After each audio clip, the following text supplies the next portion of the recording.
Paano nga daw ba ang tamang paglagay ng title sa ating i-upload na reels or long form video sa Facebook? Alam mo ba na yung title, yung isa sa pinaka-importante kapag mag-a-upload tayo ng content natin sa Facebook?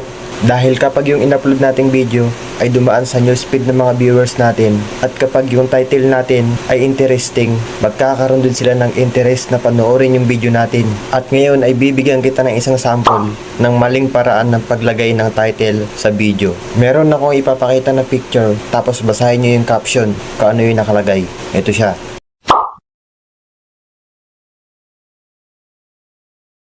Nabasa mo ba yung caption? Anong mali?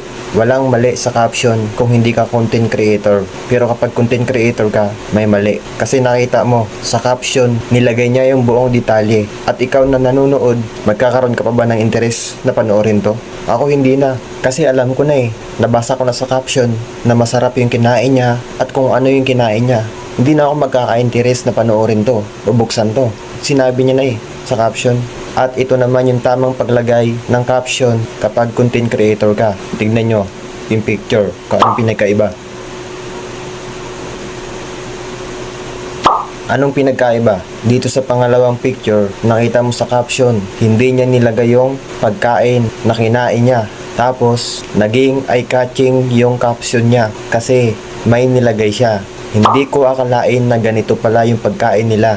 Ikaw na nanonood, magkakaroon ka ng interest na buksan yung video nila kasi magkakaroon ka ng tanong sa isip mo na bakit kaya ganun yung caption niya? Ano kayo nangyari sa video?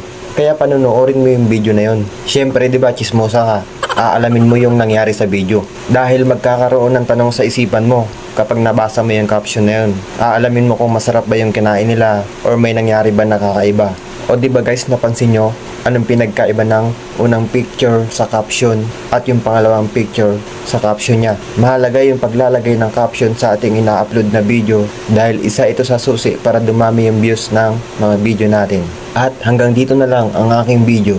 Kung may natutunan ka, wag mo tong kalimutan na i-share sa iba. At kunting lambing, i-follow mo na rin ako para alam mo yung susunod na ituturo ko. Maraming salamat. At naway magtagumpay ka sa mga plano mo.